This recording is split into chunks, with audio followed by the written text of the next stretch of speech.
We made this.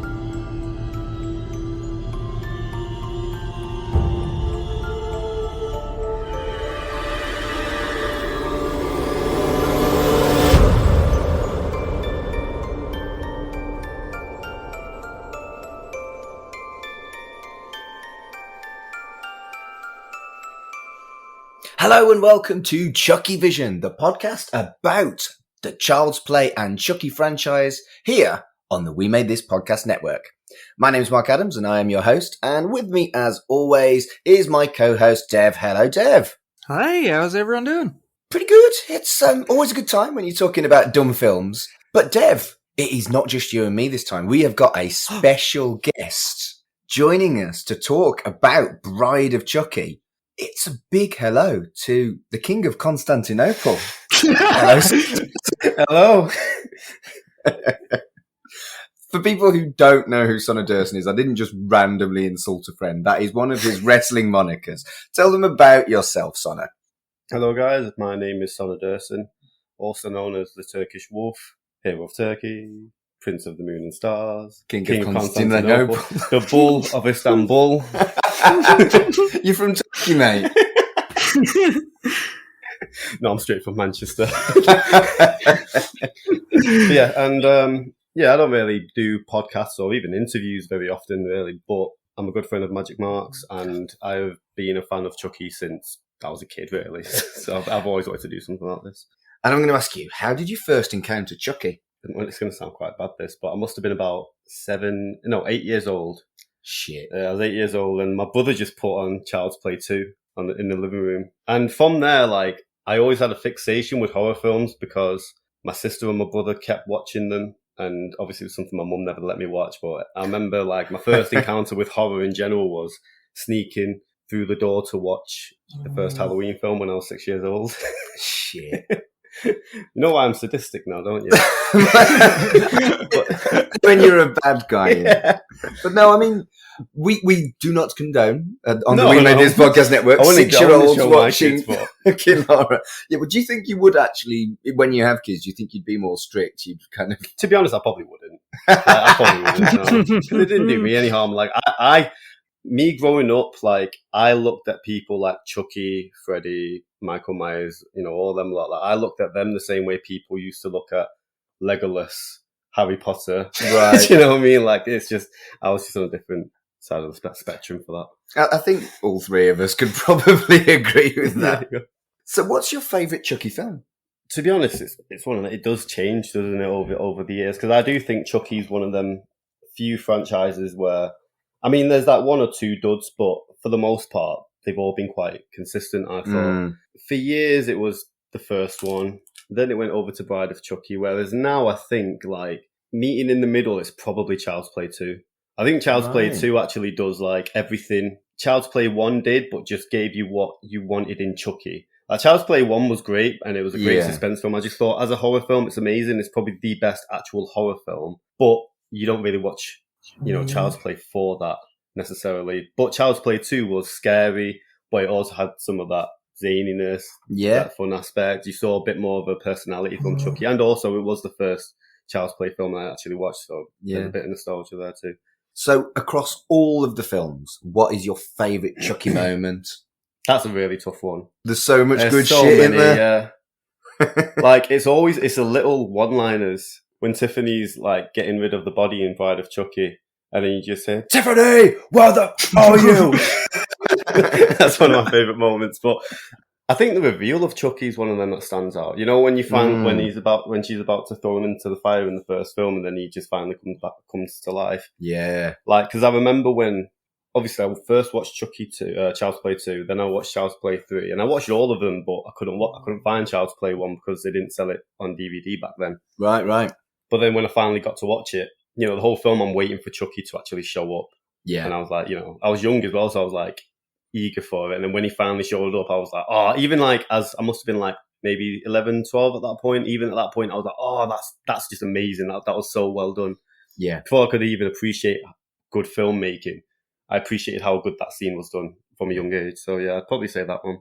Yeah, really, really good choice. And so, why have you chosen? I said you could come on any of them, but why have you chosen Bride of Chucky as the one that you wanted to talk about? I do think Bride, like if you had to tell, like my favourite is Child's Play 2, but if you had to ask me what is the best film, I'd probably say Bride.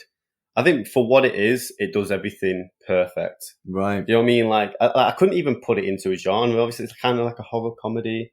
I find it hard even calling it a horror because it's more like, there's times it's almost like an action film. Yeah. Like it gets your blood going. Like as a horror fan, it does get your blood going, doesn't it? Mm. So it's a bit of a weird one in terms of like what kind of film it is. But I will say like it is probably the best for what it's trying to accomplish. I do think it's the best film, and I just think it's one of them films. It could have gone so wrong, and it could have been terrible. Yeah. But it was probably the best film of the franchise. Yeah. The reality is, we would never be even imagining a Chucky TV series if it hadn't been for the transgression that Bride of Chucky was for the franchise and the widening of the lore. So I think you're absolutely bang on. Would you agree with that, Dev? Oh, absolutely. I think as indispensable as Brad Dourif is, they had kept going the way they did. You know, like Child's Play 4, Child's Play 5 or whatever, and just kept it as those simple slashers. Or if they, you know, especially if they kept pumping them out like they did Child's Play 3, then people wouldn't think that Chucky as a character is that important. You know, you could just replace him with another doll. But the Bride of Chucky really showcases, like, as you said, it could be so messy. I mean, it's a bizarre, very camp-like road trip movie. They knew that people loved the character of Chucky, and Mancini, he had enough creativity to like build this character out and like add a completely new character with Tiffany. So yeah, I mean, he added so much just in this film that could spawn more sequels. Spawn or even seed more sequels. I hate myself. Right, let's move on and let's talk about Bride of Chucky. The film was released in 1998. It's another tight 85 minutes long, and it is 18 rated in the UK. The tagline was Chucky gets lucky. And always love that tagline. And it just feels like a statement of intent. We know we've got this quite serious slasher franchise, but lol, he's got a girlfriend now, innit? I loved the taglines for the previous films as well. They were so fucking, someone thought it up in 2 minutes and just slapped it down. And this is exactly the same, but I do think it's like a statement of intent.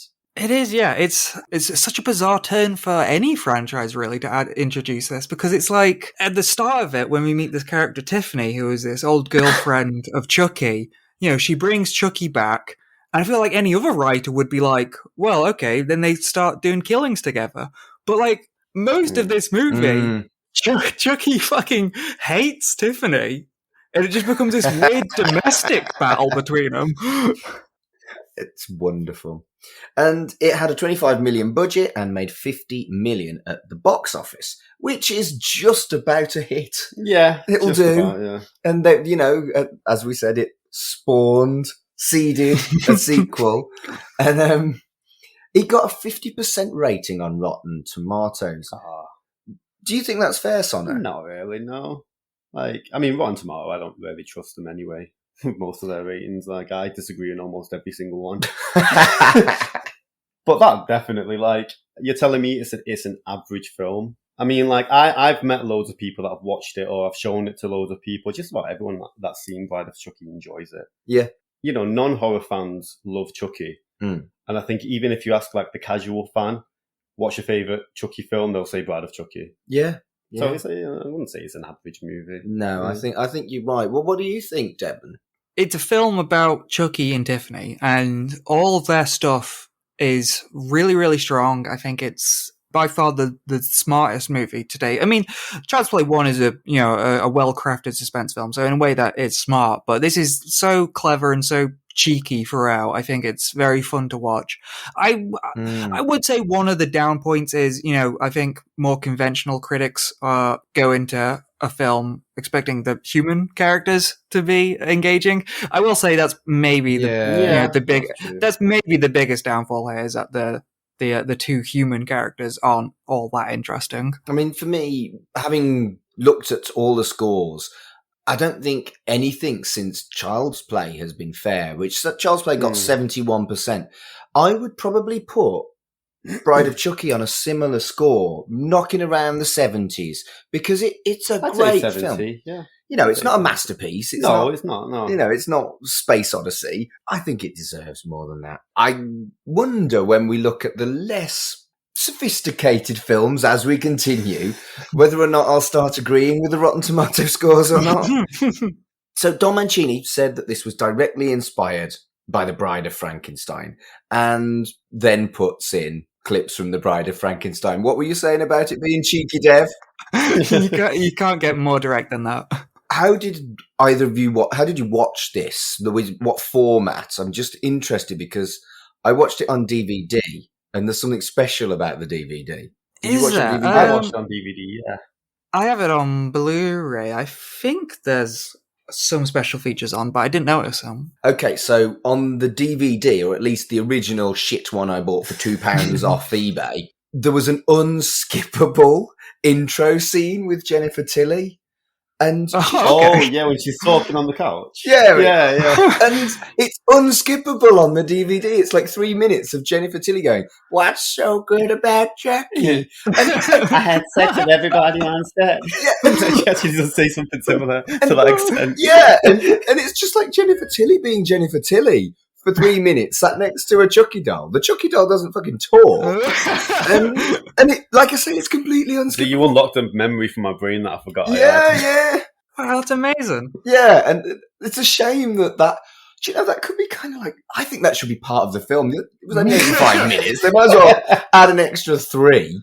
But so it was just a little anomaly that if you were watching it on streaming, you wouldn't have seen. You might have been able to like see it on your Blu-ray in like, if you look in the extras, but it was unskippable. You had to watch it every time you wanted to watch Bride of Chucky. Fucking early DVDs, man. What were they thinking? That is such an odd thing. Because, I mean, I imagine if we're going to get into the film, we'll start with Tiffany. But it's crazy that this film is all about Jennifer Tilly. Like, she's like the main selling point. And, I mean, she's not unfamous now, but I mean, most days she's playing poker. Like, it seems like when this film came out, she was like the number one Hollywood star. It feels like from this film. It's funny you say that, because like even when I was younger and I watched Bride of Chucky, the way like the film somewhat hypes Jennifer Tilly, including that interview in the beginning of the DVD, and then when I watched Seed of Chucky, I'm there like in my head going like, is Jennifer Tilly like Angelina Jolie, and I've just not watched the films or something, because they're really hyping her right now. Yeah, and I know what you mean by that, to be honest. But doesn't that just say how good they were at hyping how much of a star she is, if potentially she wasn't quite as brightly shining as they made us think she was as kids? I think what it was she was, I'll say potentially, but she was a rising star, because even Seed of Chucky references Bound. I only saw Bound like a few years ago, and Bound is actually an amazing film. So I think when that came out, like, she was like on everybody's radar. Yeah, and the reality is she's, well, as far as my opinion matters, a very attractive woman. Sonny, you're probably better for this. Yeah, I'd agree. I mean, she is in the film quite a bit before she becomes a doll. And she's nice as a doll, though. Wow. I was about to say that frock doesn't leave much to the imagination. And you do get that bizarre little ass shot, don't you? Yeah. There is some arse cleavage. You know, it's an 18 rating. Get some norks out as well, you know? Dear. I want to talk about the very, very start with the evidence locker. Again, like the tagline, complete statement of intent. We're going to take the piss. I spotted Michael Myers' mask, Freddy Krueger's glove, and Jason Voorhees' mask. Mm-hmm. Did I miss anything? I think those are the main ones. Yeah, the chainsaw, the mask, and the masks and the glove. Yeah, I think they were all hitting the main ones. Yeah, it's such a bizarre little world this is that all this evidence has gone to one place, even though these people live ages away. Yeah, that's a good point. But I think it might have been a controversial thing to say at the release of this film in '98. But I feel like Chucky is as iconic, like right up there with those three those three. I think if anything, maybe the films aren't as big, but him as a character, he's definitely as big, if not bigger than many. Absolutely, many of those. Like there's a lot of people that maybe know Michael Myers or can picture him, but I don't think the average household could tell you his name. Do you know what I mean? Yeah. Same with Jason Voorhees, they might know him as just Jason, but everyone knows Chucky. Do you know what I mean? I feel like he is a household name compared to a lot of them other serial killers. I love how we're just casually talking about serial killers. And straight after that, we have the acquisition of the doll, and just bloody goosebumps. Hello, Dolly. Straight into Rob Zombie. It's just good. It is, yeah. It's phenomenal, and it really does sell that this is Jennifer Tilly's movie. I think she's first in the credits, and she gets this opening scene. She gets the opening kill of the movie. I mean, it's all about her. It's crazy. They get it so right, so quickly. You've got this new character. This film is about her and her relationship to Chucky. This is our way of getting it back. It doesn't really matter how we got Chucky back. But I tell you what it did do. When she was sewing him up and doing all that shit in her little laboratory, did it remind you of the creepy kid in Toy Story? Yeah, I can see that. And then it's straight into Rob Zombie, which is definitely, again, I'm going to say it again, I've said it 4 fucking times now, a statement of intent. They've moved from the cinematic soundtrack of the first 3 films into, we're going to pick some banging rock tunes and we're going to stick them in as often as we fucking can. And again, that is a huge change. As much as adding a female Chucky, I feel like the attitude towards the music is a massive change in the franchise here as well. It's more of a thrill ride than it is a suspense. A suspenseful movie, isn't it? Yeah, and they kind of show you off the bat, this is what the film is. Yeah. And Rob Zombie's probably the best way to kind of show that. Rob Zombie's the best way for everything. Well, maybe not some of his films. His music, yeah. The films, no. The films, I'll watch them because they're made by the best musical artist of all time. Except for David Bowie. Remake. No, let's not. No. We might talk about the Chucky remake sometime, but never. Okay, I like the Chucky remake. Well, I've not seen it. Have you not? No. I've been bigging it up. I've been bigging it up the last few episodes. I think it's a really strong remake. Not to go too off topic of anything, but it's on topic. But no, like I genuinely think in terms of remakes, it's one of the better horror remakes because it didn't try and just do the exact same film again.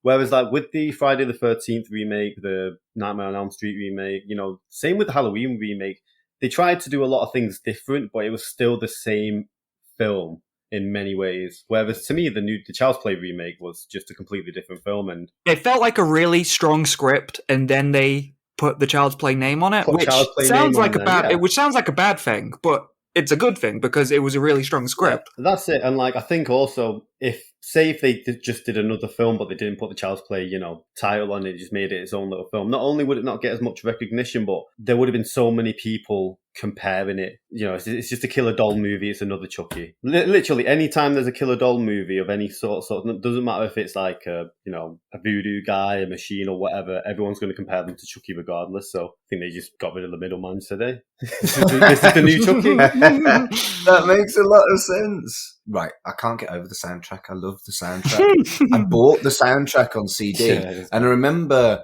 I paid more for the soundtrack on CD than I paid for the DVD when I was a kid because it was like I think I imported it because every single song's a fucking banger. Yeah, we should talk about something other than the soundtrack. So I want to talk about the first openly gay character in the franchise. As we've talked about before, Dev, this is written by an openly gay man, and he did 3 films with no LGBT characters, unless maybe Kyle was a bit lesbian-y, but that wasn't explicit. David is explicitly a gay character. Yeah. And I'm all about it. Yeah. He fits really well into the storyline. It's not just let's chuck a gay character in. There's a reason why there is a gay character. And he was, out of the three, the better of the three. Really. I was going to say, he's more fun. He was. Like, just as a character, he's more fun than the main two. Like when her actual boyfriend pops out and goes, "Hey, you look so beautiful." I'm like, "Oh man, you're gonna trade this guy for that guy?" And now when you watch it back as well, you're like, "Oh, I wish they just kept him as the main character because he's just so boring." Yeah, I mean, it could have been a very different film if it was the girl and her gay best friend running away. Yeah. There's an element of tiny little stereotyping, like the boy likes flowers. He's doing ice skating rather than, was it American figure skating? Figure skating rather than ice hockey. What I did think was really, really well done was the sad story about how his relationship was broken up by his boyfriend's parents when they found his love letters.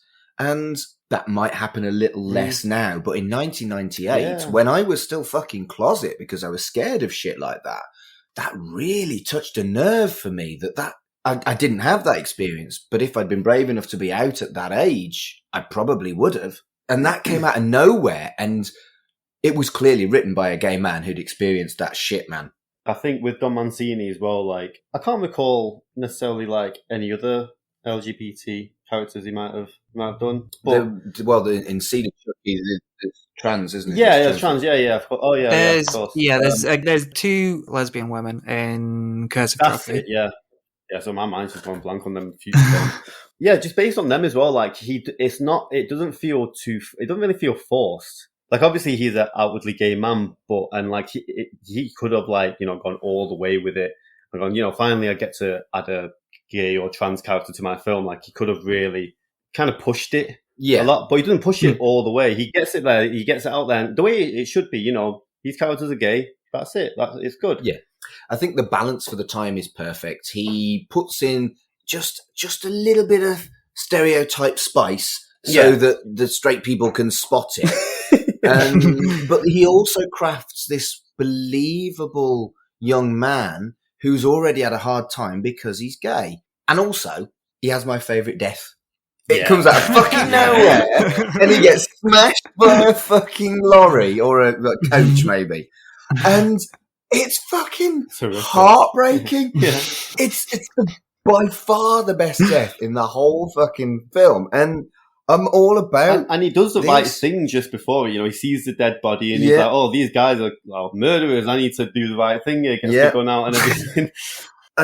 I don't have a bad word to say about the depiction of a young teenage gay man who is struggling but also a good person. Yeah, I think he's fucking wonderful. David is probably an underrated character, I think. Yeah, actually. I would say actually, yeah. I wish he had more screen time in the film. Really, yeah. I think I agree with him, and David is a great character, and I think like that scene you were talking about, his opening bit with John Ritter as the I think he was the uncle chief.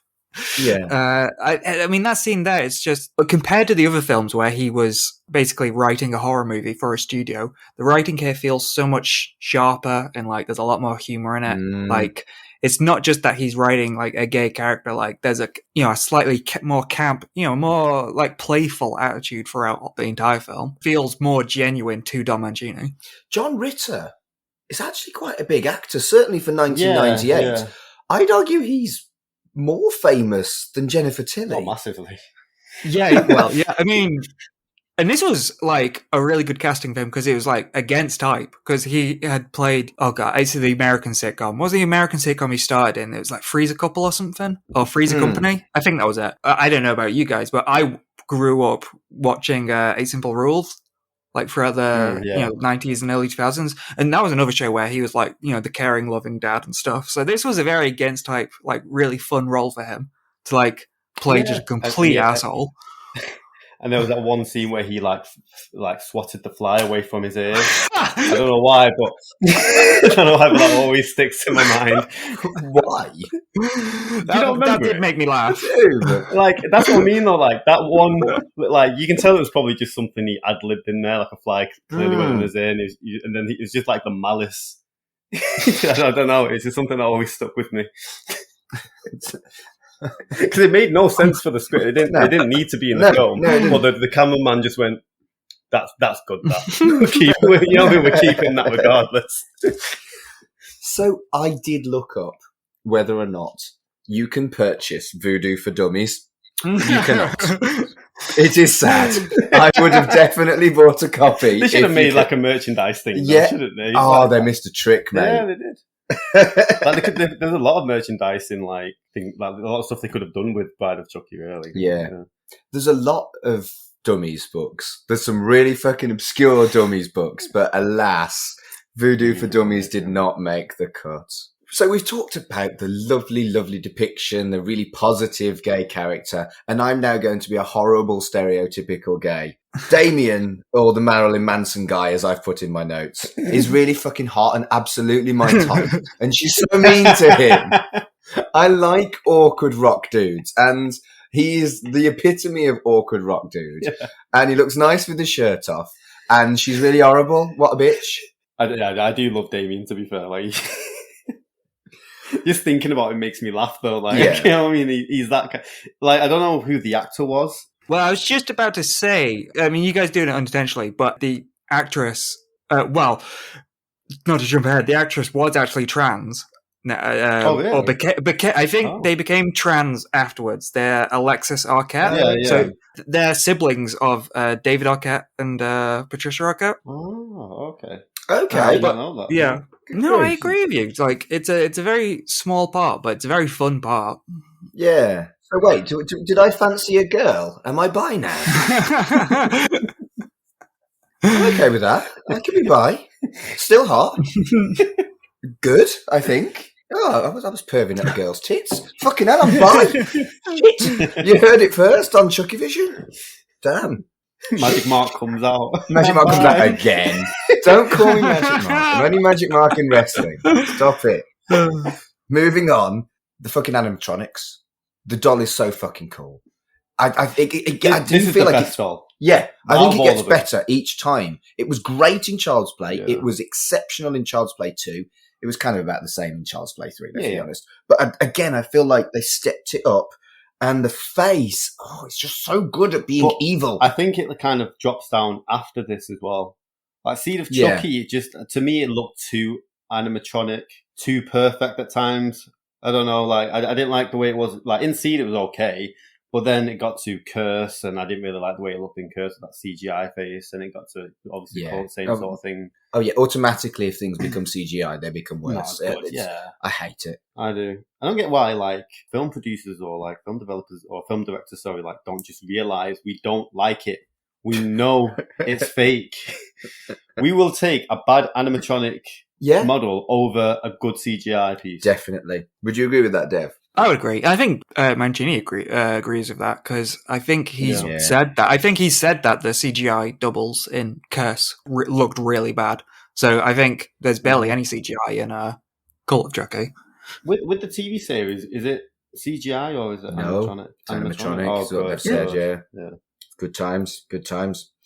Dev, I'm going to hand this over to you because you have previously said that this was your favourite scene in all of Chucky. The Blondie makeover scene, mate. Tell us about it and why you love it so much. Well, I mean, if we're talking about the whole sequence, I mean, we have, as you mentioned, that whole Bride of Frankenstein, the reasoning of her going into the doll in the first place, which I think wonderful, the whole meta-ness of it. The fact that was technically recycled because they were going to kill the babysitter in Child's Play 1 in the bath like that. Not the whole, obviously the whole Frankenstein stuff was added, but yeah, they basically redid that. And I think, I think that's one of the best deaths in the franchise as well, because, the bubbles and the Frankenstein stuff, it's really well done. You have her going into the doll, and the makeover is crazy. This was another thing that's mind-blowing as well, about how good Jennifer Tilly is in this. All her amazing outfits. in the first Right. third of the movie. All her own wardrobe. She just brought her own clothes to set. And so, I mean, Fuck. and Don Mancini wrote the character for Jennifer Tilly. So the doll becoming Tiffany is like, it's not like a character. It's like the doll is becoming Jennifer Tilly. And again, it's like, this is a Chucky film. It's Child's Play 4. People expecting more Chucky, but like, it's amazing how cool this new character is. Yeah, like I think that's why the film, like, obviously it could have gone the wrong way, but it didn't, because from what you're telling me now, like, everything just authentically happened. Like, he just wrote the character of Tiffany for Jennifer Tilly rather than going, right, we want to make this new idea for Bride for Chucky. Let's, find an actress. Oh, this one's got a cool little, she's got a nice voice. Everything sort of seemed authentic. It was where Don Mancini wanted to go. And I can imagine probably studios probably told him not to do it, because it is a bit of a bold move, but he just went against the mold and went for it, and it was successful. Yeah.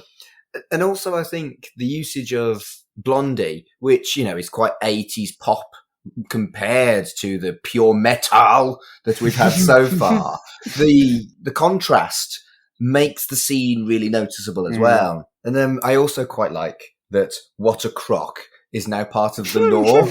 You have to say what a crock to get the fucking voodoo ritual to work. It's so dumb. It's so dumb. That's what's so wonderful about this film, is that they are well aware of the dumb elements of their own damn franchise, and they're comfortable taking the piss out of themselves, as well as things like Hellraiser, which we'll see in a little bit with one of the deaths, and poking fun at anyone else's franchise. They poke fun at themselves. That's really fucking important. Yeah. Shall we talk about whether or not their relationship is abusive or not? Because I've flipped on this. I've really flipped on it. Yeah. I've really flipped on this about whether or not it's toxic or whether or not it's just fiery. And I'm kind of feeling I'm nudging towards the scale of they are bad people who... They're perfect for each other. Yeah, I was going to say they are bad people who have a relationship that wouldn't work for many people but does work for them. Do you think that's fair? I mean, they have killed many people. I think once you've killed many people, your spectrum for relationships is going to be a bit different to everybody else. Yeah, yeah. And I found that I like a relationship. We equally egging each other on to do good stuff and dumb stuff almost as a balance. You can't just be an absolutely perfect positive influence on someone. You should be encouraging people to watch dumb shit. You should be encouraging people to have an extra pint. Well, it's part of the fun, isn't it? When you're in any relationship, obviously you're going to have your little sparks, you're going to have your little arguments.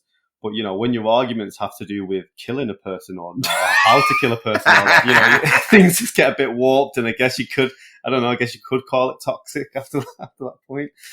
They are a toxic couple. Yeah, but are they toxic to each other? I don't think they're toxic to each other. Yeah, I think that's it. Yeah. It's definitely an interesting film. It's definitely an interesting film on its own, because it definitely is this weird domestic melodrama between the two. And that there's more of that in Seed as well, because there's the whole thing where Tiffany gives up on violence and tries to get Chucky to give up on violence. Like it's an addiction. And then good luck with that.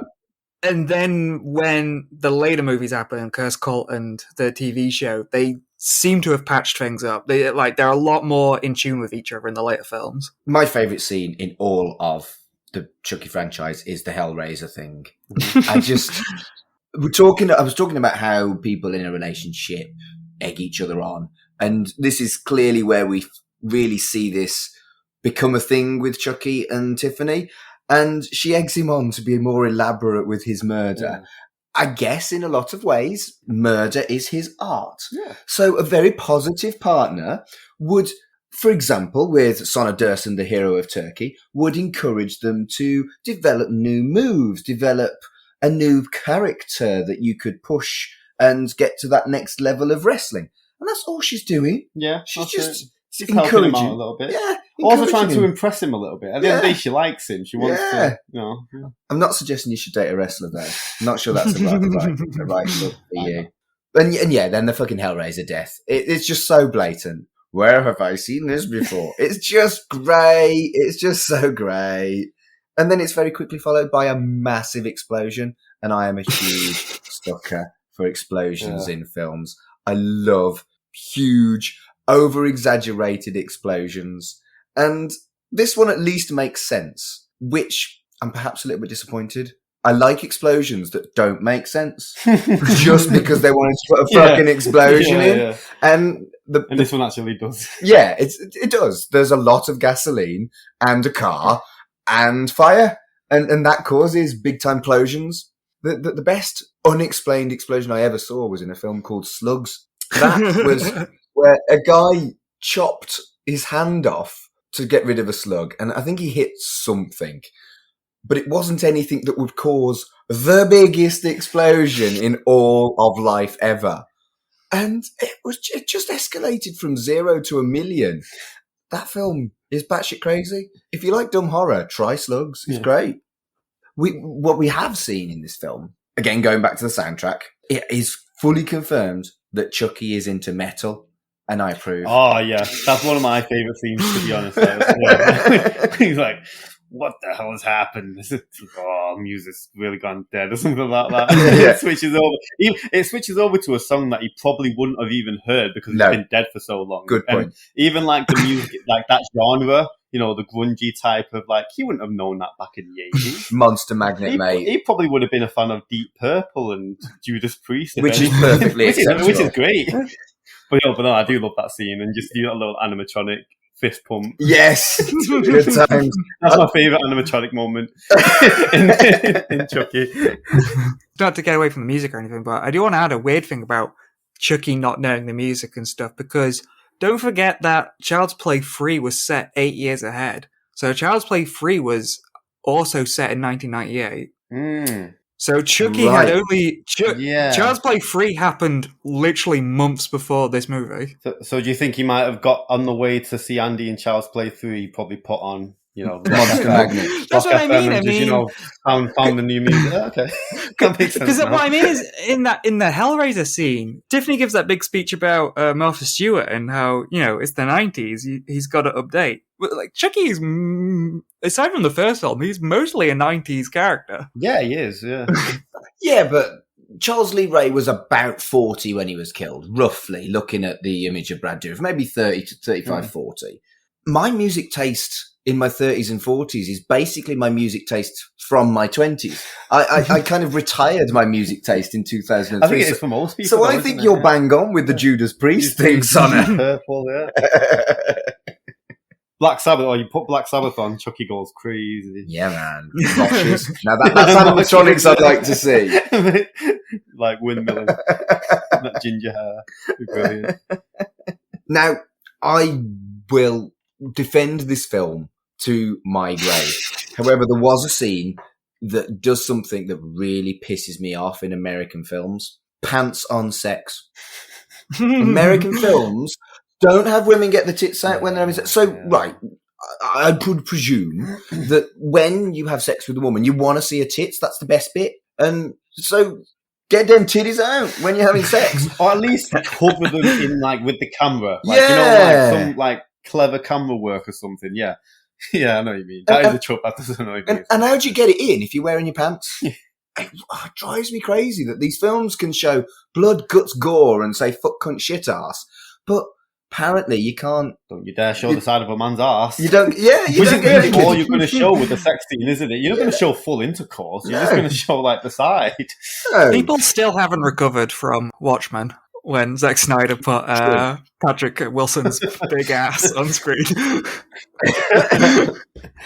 But what I will say is that I think they do satirise that dumb shit about sex being taboo in films by the way they handle the doll sex scene. Yeah. With the kind of the silhouette and all that kind of shit. It's so wrong. Fucking doll sex scene. It's so, so wrong. Which makes it brilliant, right? Yeah. I mean, you can say it's wrong all you want, but it's the one scene I'm sure everybody remembers from that film. Yeah. That's just as iconic as Tom Ritter going being Hellraiser.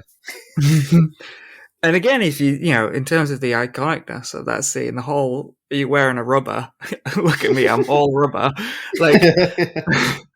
That scene was going to have no dialogue, but Jennifer Tilly was having so much fun in the recording booth that she and Brad Dourif just improv'd all that. Really? That's actually really cool. Because I thought that the whole point of mentioning condoms was to build- emphasise that they had unprotected sex, and then she has a baby. And you say that's ad-libbed. Good grief. Yeah. That's good. Again, That's talent to Jennifer, yo. She's a big part of this. That's amazing. CGI glass. Ugh. I like the idea of the death. Yes. The death is really cool, like, especially with the water bed squirting up and everything. And the floor is just like blood. Obviously, it's water as well, but it just looks like blood's going off. So I thought it was a dead cool scene, but yeah, the CGI breaking. I think ridiculous. we are looking at it with 2021 eyes. That's it. Yeah. The CGI at the time would have probably been more than acceptable. And I wonder how you would do that shot without having to spend $1 million without CGI. But that does kind of almost take you out of it, even though the idea is great. Because it's such a cool scene. Yeah. Like the build up, even like, you know, seeing Tiffany just crawling to grab the and all that. Then you see her like looking in the mirror, and then she catches her, and like she's like, oh, she knows it's coming, and like, you know, I think, and then afterwards, that's when you see Tiffany and Chucky love each other. But I know what you mean, but that one little bit just kind of leaves a really bad taste in your mouth. I mean, if we're going to compare it, we can compare it. Cult of Chucky, they basically remake this kill as a very similar kill in Cult of Chucky. They do actually. Yeah. I wonder if that was an homage or they'd run out of ideas. I think they just went like that. We've messed it up for this one, right? Let's redo it, but better. I do think it's very much redeemed and moves on, and we can ignore it because of the way the fucking sliced off finger taking the awkward amount of time it takes him to take his teeth. It's so perfect, and it really emphasises the savagery of the kill as well. There's this fucking severed finger, and he steals the fucking ring. Like, you don't really think about it, but like, they're both pretty much having sex on top of dead people. Oh yeah, they really are. Yeah. And we are getting towards the end of the film here, and I think what they did with Tiffany and burning her again is a kind of a nod to the first film. And to be honest, I never actually even thought of that. And I also think we hadn't really had any jump scares until that microwave. I nearly fucking bounced. I jumped so far. Yeah. And I've seen this film 1,000,000 times, and every time that fucking microwave gets me. Yeah, that really got me as well. You see her eyes. Yeah. And a bit of her teeth. Yeah. One question I do have. Would a universally hated serial killer have a really decent grave? I work in the funeral industry. I know how much a fucking grave costs. It is a lot of money for somebody who's got no family or friends who love him. Wouldn't Tiffany have got it for him? Shit, you are right. Shit me, well done. She might have sold a second trailer. She might. Got a really nice thing for Charles. Or murdered another goth kid and stolen his money. Yeah. You think you're probably right. I think it probably is financed by Tiffany. That's certainly the way to explain it. It works. It works at least, yeah. For me, as long as it somewhat makes sense, I'll go with it. I'll suspend disbelief as long as it somewhat makes sense. Mate, I do a podcast about Red Dwarf. I do that all the fucking time. As long as it makes sense by like 1% of it makes sense, I'll buy it. Of all the films for them to reference, motherfuckers quoting Star Wars. I love you. I know. I know. Oh, it's the delivery of Chucky. Just the cheek of it. The absolute cheek of it. It's one. Oh, I just love this film so much. Like, it does bother me that like Seed of Chucky wasn't as good. It wasn't anywhere near as good. No, that's what I mean. Not even anywhere close. Because they could have gone somewhere really cool with this. Like, if they kept the same sort of tone, maybe if it didn't take as long to get a sequel. Yeah. Because it was like a good 6-7 years? Something. It was a while, I think Seed is like 2005. 5, yeah. Yeah, it was quite a while. So I think like if they maybe did it in 2000, 2001, they could have still had that, heavy Rob Zombie, grungy type sound to it. They could have kept the same sort of tone. Whereas Seed, like, I don't get the tone. I get the tone of Bride of Chucky, it's just, in a way, like a heavy metal thrill ride in a lot of ways. It's dark, it's grungy, it's gothy. Seed, I don't know. The way it's shot is somewhat like a sitcom. It's, do you know what I mean? It's weird. I mentioned that. I don't get it. Yeah, I mentioned that a few episodes back. Yeah, they kept the budget low on Seed, so it's all sound stages. I don't think they shot anything on location, so that's why it looks so weird, like a sitcom. I'm guessing probably because Seed, you needed all these extra sets. It is probably a bit more noticeable, but with Bride of Chucky, like, they probably could have done the same sort of thing and it wouldn't have been half as noticeable because all the scenes are really compact. It is a very simple movie when you boil it down. It is. It works that it's a road movie. It keeps it on track. Whereas, Seed is just like a bunch of different ideas all going on at different times. I see what you did there. A road movie that keeps it on track. I see you, Dev. I see you. Well, it literally keeps it on, yeah. I think what's odd, they clearly rushed Child's Play 3, and that was to the detriment of the film. So maybe the reason they didn't do Seed of Chucky so quickly afterwards was because they'd been burnt by Child's Play 3. But I think it's a shame, and I think you're right that it did lose some momentum by the amount of time that it took, whereas Bride was almost a relaunch, whereas Seed was a sequel. Yeah. It probably should have been sooner, but maybe it was because of the being burnt by Child's Play 3 was why it took so long. Child's Play 3 gets a lot of hate, but I actually really like Child's Play 3. I defended Child's Play 3. I really like it. I did. I don't think it's as... Like, don't get me wrong, it's not amazing. Like, you know, the difference between Child's Play 1 and Child's Play 2, there's a big difference. From Child's Play 2 to Child's Play 3, there's really no difference. Tonally, it's similar. It doesn't really give you anything extra. But say if it was like a season, like the Chucky films were like a season of a TV show, Child's Play 3 is still a good episode. Yeah, it's like a mid-season filler episode. It's a filler episode, but it's an enjoyable one. Yeah. Do you know what I mean? Whereas Seed of Chucky was kind of like Game of Thrones Season 8. Wow. You went there. Yeah. My mother always told me you'd set me free. Get off my knife.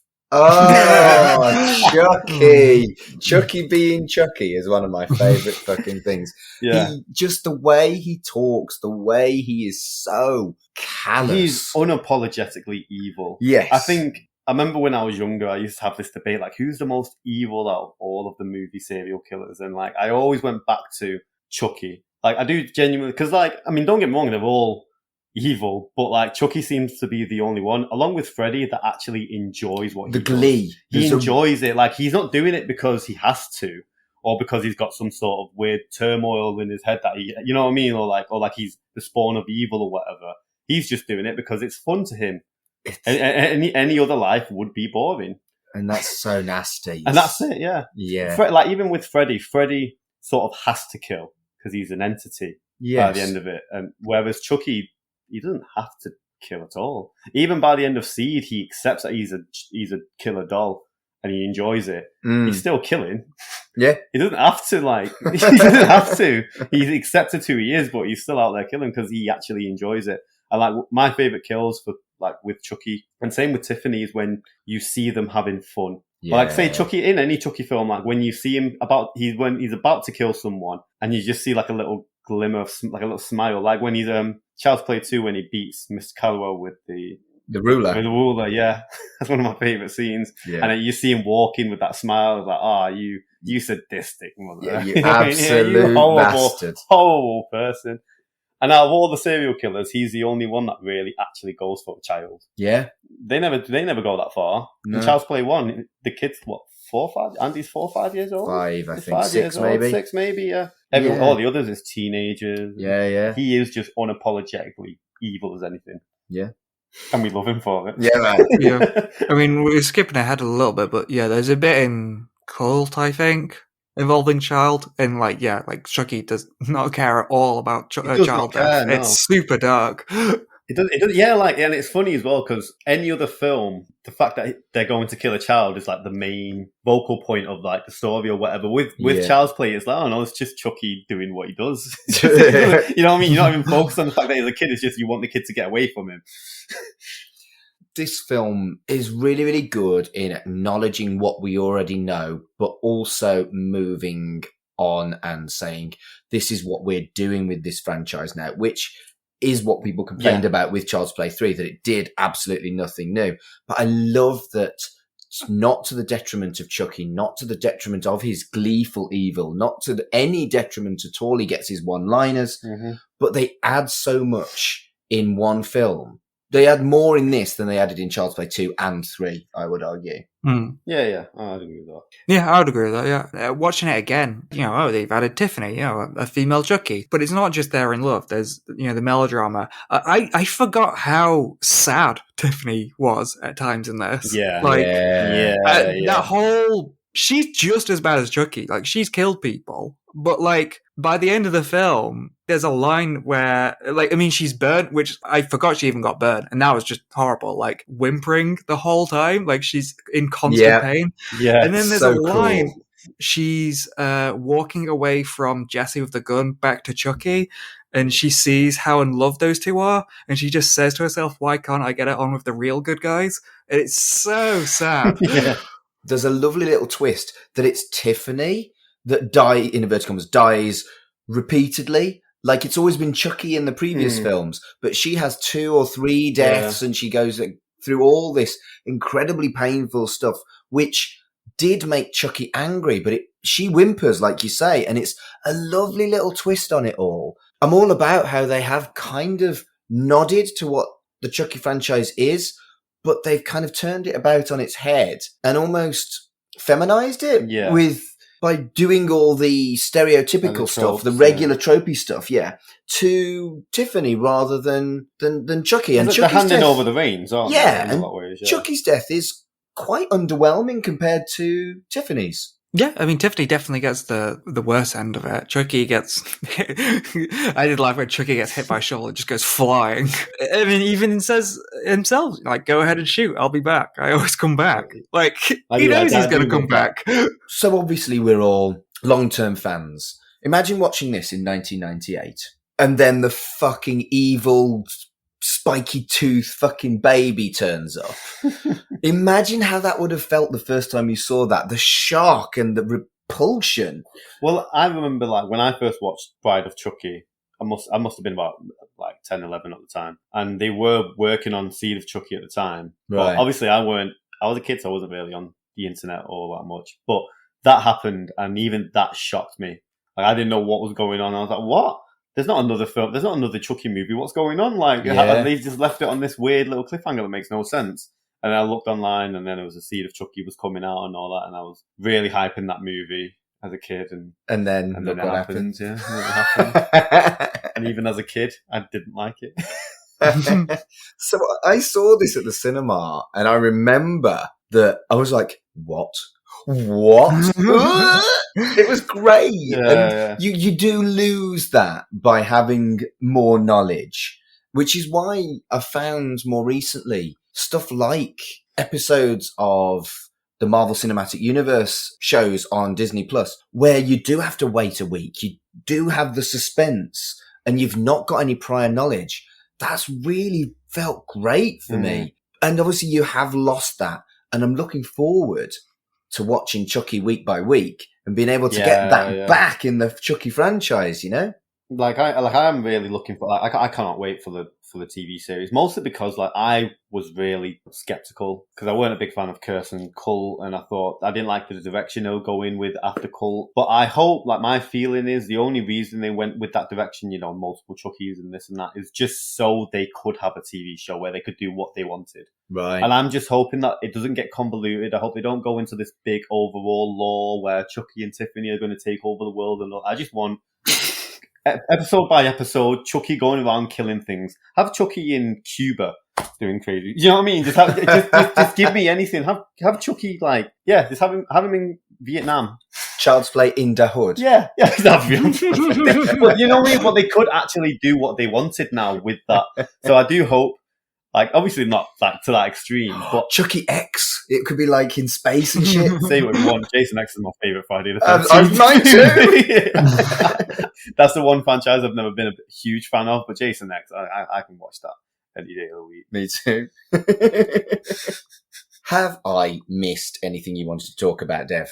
I will say, just to finish up on the finale-ness of it, because we focused on the little baby, I do find it such a bizarre ending, because a lot of these movies end very abruptly, like, Chucky's dead, and then the good guys just sit there and then the credits start rolling, because the next film always inevitably says like, well, yeah, no one believed the killer doll thing, so that person just went to like a mental asylum. This film weirdly is like cheeky and as like meta and like sort of weird as it is. It's strange that they give the two characters, who are admittedly kind of bland characters, and it seems like such an obvious Romeo and Juliet setup, but like they just leave and they're just fine to go. It's kind of weird, isn't it? Yeah. Like the detective comes in and it's like, oh no, they're going to be blamed for it. But then the detective sees Chucky and he's just like, oh, okay, I guess it's Chucky then. And he just lets him go. Yeah. And then the finale takes place with the detective, this random character that we've seen like once or twice in the movie. I guess in this world though, like, you know, these two potential like serial killers have got away, and then you've gone to like find them, and then you see all this chaos just all around you, you know, burnt Tiffany head, a dead, you know, Undertaker. And then you just see Chucky there with a knife trying to get out. You're like, oh, I can put 2 and 2 together, actually. I think, yeah. What did I walk in on? Oh, okay. That's right in front of me. Shit. My case closed, fellas. So, gentlemen, thank you so much for joining me for this first guest host episode of Chucky Vision. Sonna, where can people find you on the internet? So, I'm not the most active on social media. You're a bit rubbish, actually. I am very rubbish, yeah. But my Instagram's okay. So, follow me on Instagram, Son Durson. Pretty much. I've also got a Twitter account, which, you know, you can get my updates on there in terms of what shows I'm going to be on and so on. But if you want to get more of a sense of me personally, I'd say go on Instagram. Right. And where can people see you if they want to see Sonna Durson, the hero of Turkey, and all those other monikers do a wrestle? Oh, you got Future Shock in Manchester, you got TNT in Liverpool. Potentially, I've got a lot of shows coming up, but I can't really say much about them just yet. Follow you on social media to to find find out social more. Media, you'll find out more. That's it. Sound. Dev, where can people find you, mate? They can find me over at Twitter at Absolute Travesty. I'm on Twitch, or I will be on Twitch soon enough, / Shoot That Nebula. If you want to listen to my old Friday the 13th podcast, you can listen to Forever Friday. And yeah, that's about it. You, Mark? Well, I can be found all over the We Made This Podcast network. Lots and lots of podcasts talking about random shit from kids' telly all the way to some quite serious stuff like the milestones in people's life, with a podcast based around my job as a humanist celebrant. If you're looking for me, you can find me at Mark Adams HC on both Twitter and Instagram. So thank you very much for joining us for Chucky Vision. And until next time, wanna play? Chucky Vision is a podcast brought to you by the We Made This Network. Follow us on Twitter at Chucky Vision.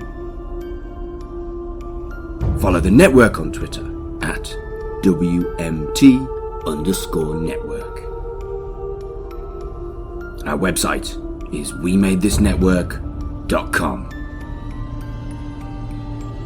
The logo was designed by Dev, and the theme tune composed by Dark Fantasy Studios.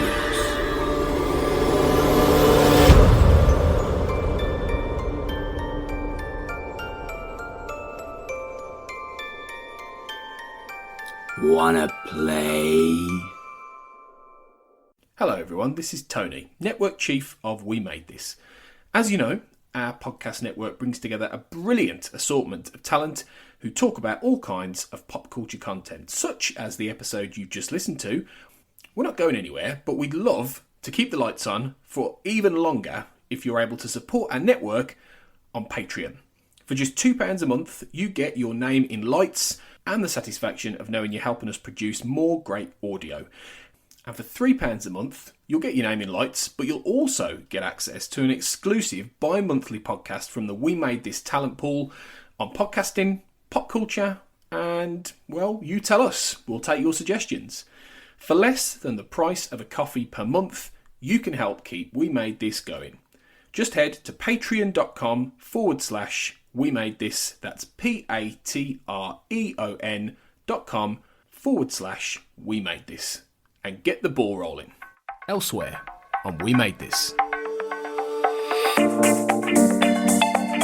frame to frame. I do find that on Please Mr. Kennedy, it always tickles me when Adam Driver pops up.